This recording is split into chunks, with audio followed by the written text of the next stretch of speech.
these chords really make me think, you know, of the excitement of an invention, you know, something technological and exciting, you know, a new idea. Hey music friends, this is Davi Vasc, I'm a music composer for games, and today we're going to listen to and talk about the theme for Living Failures from Bloodborne. And as you guys know, I haven't played Bloodborne. I've seen this boss, it's a bunch of weird looking blue guys, but that's pretty much all I know about it. So let's go.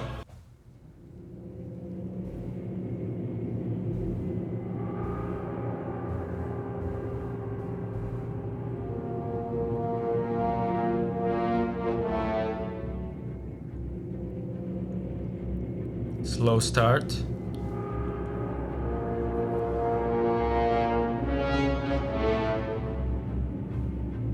Ooh.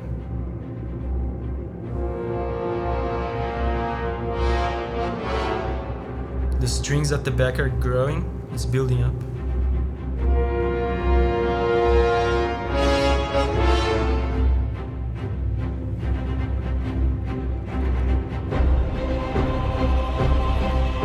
Nice.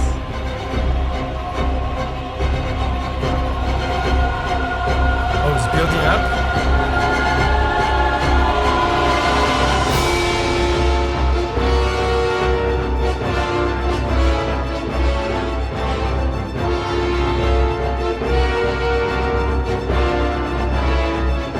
This is very interesting. Okay, I'm just gonna go ahead and say, does this boss have something to do with space, maybe? Because it's incredible how much of that Star Wars, John Williams sound there is in this, and even more than that, the beginning especially sounds almost like a homage to Mars from Gustav Holst.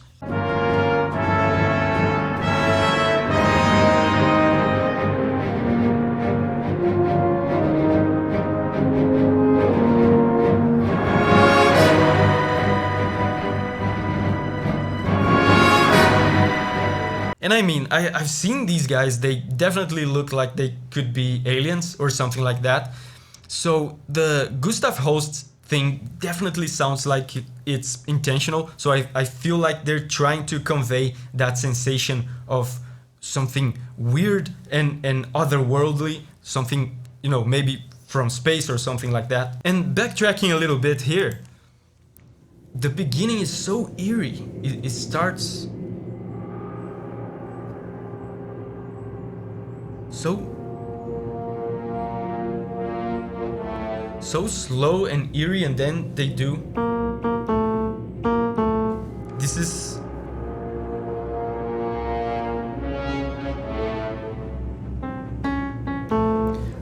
this kind of interval here. This is called the semitone. It's the smallest little measure of sound that we have in Western music, and it's a very disturbing, depending on the context, is very disturbing kind of interval that they are highlighting here. And the brass ensemble keeps getting bigger.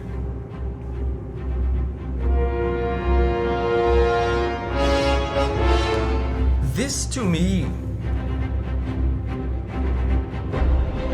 and then the choir comes in, but this brass part here, this part, and this is gonna sound weird, but this part to me, aside from the alien thing, it sounds a bit authoritarian to me, because this rhythm, it has like a march kind of rhythm to it, sounds very stern, you know, and authoritarian. And even the brass that they're using, the way they are arranging the brass ensemble, the brass instruments, they have a history of being used, you know, by military, by monarchs. It's a very regal sounding instrument, and it inspires a lot of authority. So this part makes me think of some kind of maybe an organization, an organization that has some kind of authority, maybe something oppressive, some kind of entity with power, with some kind of ominous power. And I don't even know if this makes any sense in the context of the story here. And again, this might just be a homage to Gustav Holst, but this is what I feel when I listen to this part here. Okay, and then there's this build up here. They keep playing a very tense chord here.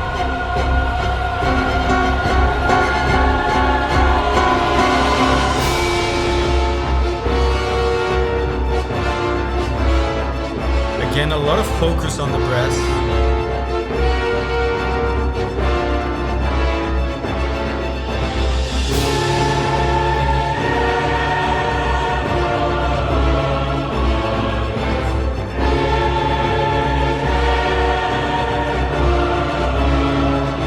They're repeating that theme.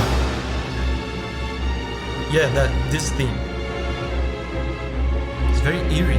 And this theme here is just classic Bloodborne music genius, right? Because they managed to make a very beautiful theme that at the same time sounds so unsettling and uncomfortable. And when you start analyzing the notes that they're using here, you realize why. Let's look at some of the notes that they're doing on the background of this. So the bass is just doing this.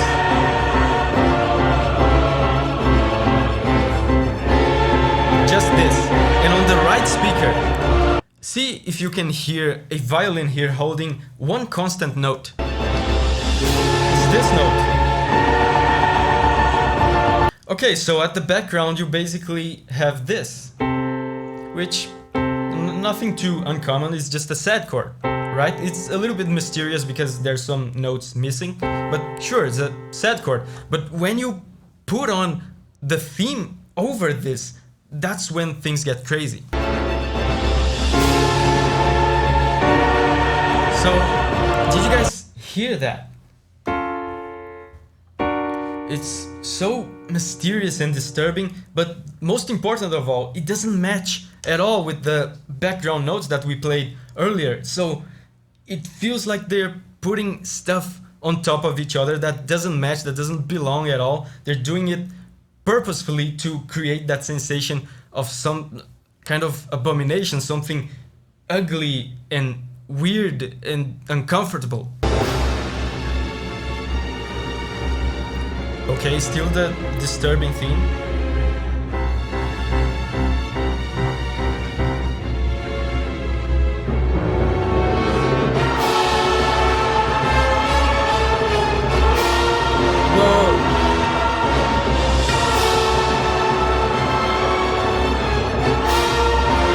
There's some very exciting chords, damn.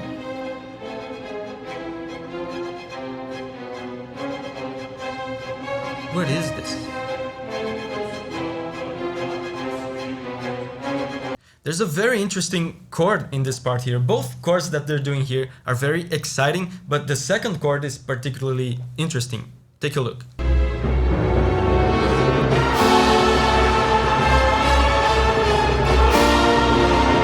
So, this second chord here, this is a happy chord, and happy chords, you guys probably noticed by now, are very rare in Bloodborne. But it sounds so exciting, sounds like something futuristic, you know, something amazing to see, something wondrous. And the living failures are that, you know, they're ugly and despicable, but they are amazing. And the name Living Failures makes me think of maybe they are some kind of creation of someone, an experiment of someone that went wrong. So this really makes, these chords really make me think, you know, of the excitement of an invention, you know, something technological and exciting, you know, a new idea. But then they do the same thing that they did on the previous theme. They put on top of this exciting happy chord, they put something that is very not happy, something very disturbing and ominous that does not match with the happy chord underneath, which is this brass part here. Oh, and now there's this. Feels like a build-up.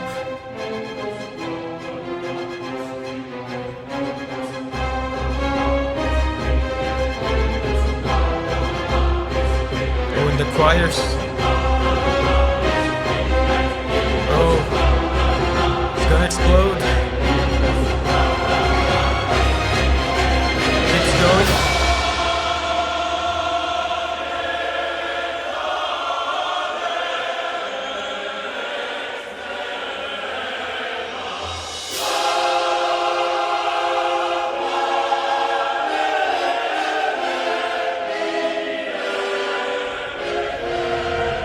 Jesus.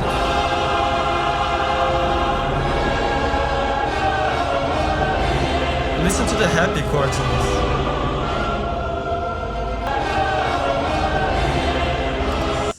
This choir part here is amazing, and the feelings that I get from this reinforce everything I said from the previous part. There's some very obvious happy and exciting chords in this. Listen to it.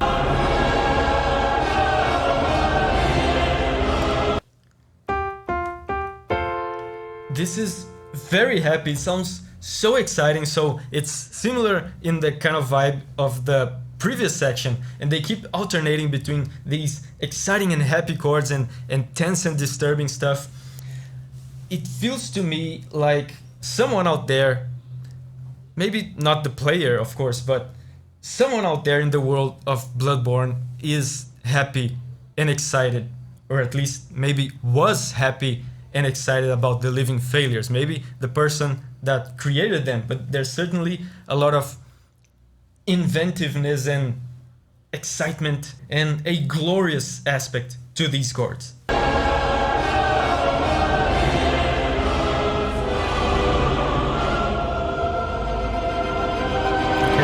build up. Oh, this.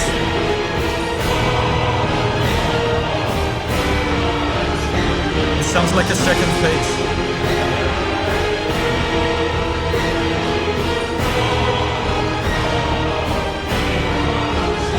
Much more ominous now.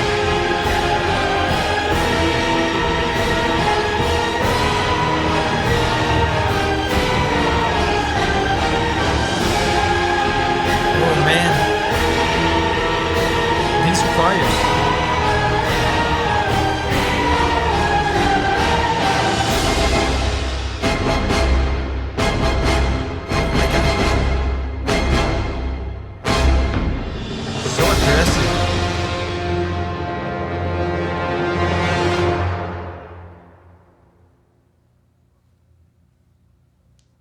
Wow. Hey, you like the music from other Soulsborne games as well, right? I have a playlist here with all my videos talking about the music of Soulsborne games. There's more Bloodborne stuff there, there's Dark Souls, there's even a video I did about Elden Ring music. But if you're looking for just videos of me about Bloodborne music, I have a playlist of that here as well. And remember, whenever you're ready to spread your wings and go on a music journey again, I'll see you there.